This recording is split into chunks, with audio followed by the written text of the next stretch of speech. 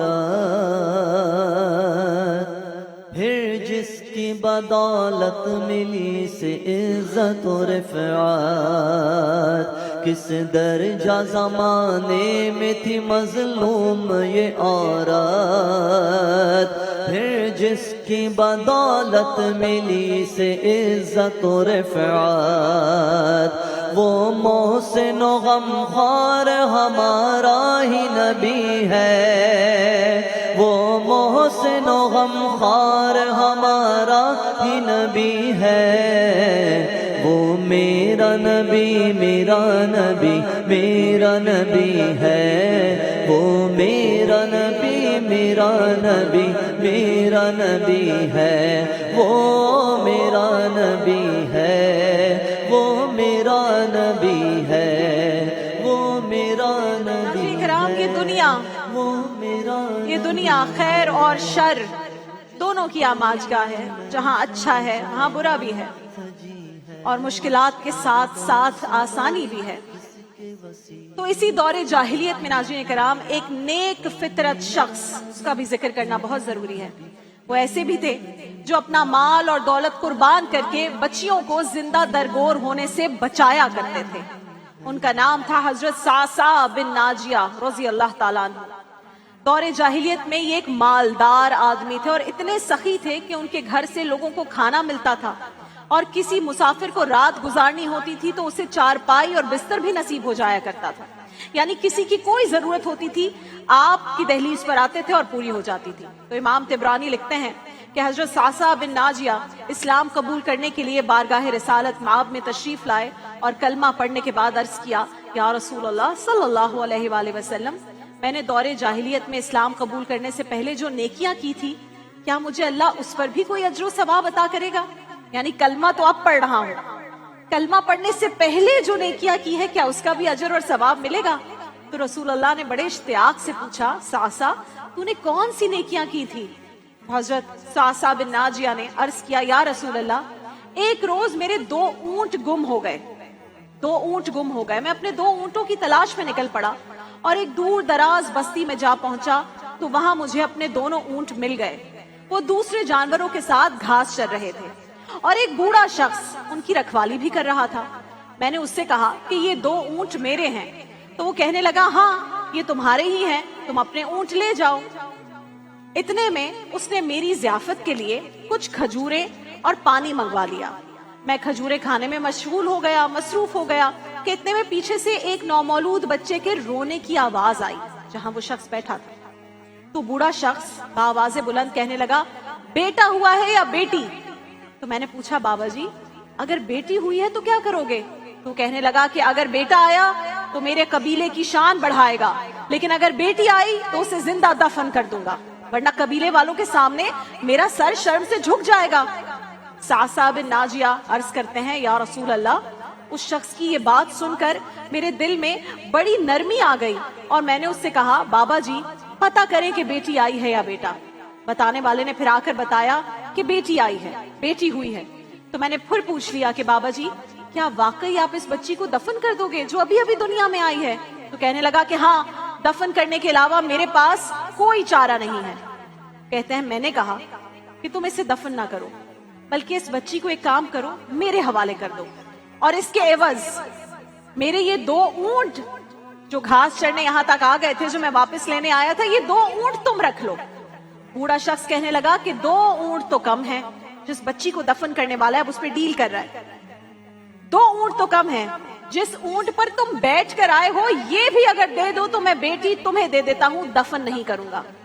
کہتے ہیں میں نے ایک لمحے نہیں سوچا، میں نے کہا ٹھیک ہے، تم اپنے کسی شخص کو میرے ساتھ روانہ کر دو، وہ مجھے اور اس بچی کو میرے گھر بحفاظت چھوڑ آئے، واپسی میں اونٹ بھی اپنے ساتھ لے آئے۔ صعصع بن ناجیہ فرماتے ہیں کہ یا رسول اللہ، میں اس بچی کو اپنے ساتھ گھر لے آیا، میں نے ایک خادمہ اس کے لیے معمور کر دی اور یوں وہ بچی میرے گھر پلنے لگی، وہ میری داڑھی کے ساتھ کھیلتی، میرے سینے پر بیٹھ کر میرے ساتھ اٹکھیلیاں کرتی تھی۔ تو مجھے پھر اس بچی سے بے حد پیار ہو گیا اور مجھے اس نیکی میں اتنی لذت محسوس ہوئی. جب کوئی نیکی آپ ایک بار کرتے ہیں اور آپ کو مزہ آنا شروع ہو جائے, پھر آپ اپنے مزے کے لیے آپ سیلفش ہو جاتے ہیں, ثواب مل رہا ہے, اللہ تعالیٰ خوش ہو رہے ہیں, لیکن آپ سیلفشنس میں بھی وہ نیکی بار بار کرتے ہیں. تو کہتا ہے میں اس کھوج میں لگ گیا کہ کون کون سا قبیلہ ہے جہاں بچیاں دفن ہو رہی ہیں, جہاں بچی پیدا ہوتی ہے اور وہ قبیلہ بچیاں دفن کر دیتا ہے.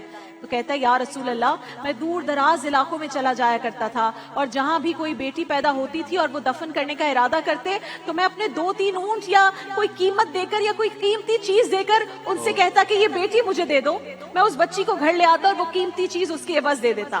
تو کہا یا رسول اللہ صلی اللہ علیہ وآلہ وسلم, اس وقت ماشاءاللہ میرے گھر میں 360 بچیاں ہیں جو پل رہی ہیں, کھا پی رہی ہیں, اچھی زندگی گزار رہی ہیں. سعصہ بن ناجیہ فرماتے ہیں کہ واقعہ بیان کر کے جب میں نے رسول اللہ کے والضحیٰ چہرے کی طرف دیکھا تو رسول اللہ کی داڑھی مبارک آنسوؤں سے تر ہو چکی تھی. ایک وہ بھی وقت تھا جب رسول اللہ کا دل دکھ رہا تھا, داڑھی آنسوؤں سے تر ہو گئی. ایک یہ بھی لمحہ ہے, ایک یہ بھی لمحہ ہے, وہ شخص بھی کلمہ پڑھنے سے پہلے وہ سب کچھ کر رہا تھا, یہ شخص بھی کلمہ پڑھنے سے پہلے یہ سب کچھ کر چکا تھا. یہ آنسو رسول اللہ کے چہرے پر خوشی کے آنسو تھے. آپ نے آگے بڑھ کر کہتے ہیں مجھے سینے سے لگا لیا رسول اللہ نے اور میرے ماتھے کو بوسہ دیا اور فرمایا سعصہ بن ناجیہ, اللہ نے بیٹیوں کی کفالت کرنے کا بہت اجر و ثواب رکھا ہے. یہ اللہ کا احسان ہی تو ہے کہ اللہ نے خوش ہو کر تمہیں ایمان جیسی دولت سے سرفراز فرما دیا. اور سعصہ, یہ تو تمہارے لیے دنیا کا انعام تھا. سنو کہ تمہارے رسول کا تم سے وعدہ ہے کہ قیامت کے دن رب کریم تمہارے لیے جنت کے خزانوں کے منہ کھول دے گا اور تجھے اجر عطا فرمائے گا. آمین. اللہ اکبر. حضرت آمنہ کا دلارا, وہ حلیمہ کی آنکھوں کا تارا. حضرت آمنہ کا دلارا, وہ حلیمہ کی آنکھوں کا تارا. وہ شکستہ دلوں کا سہارا, بے کسوں کی دعا بن کے آیا. سب رسول خدا بن کے آئے, وہ حبیب کیا بات ہے. خدا بن کے آیا. بہ کرے دل ربا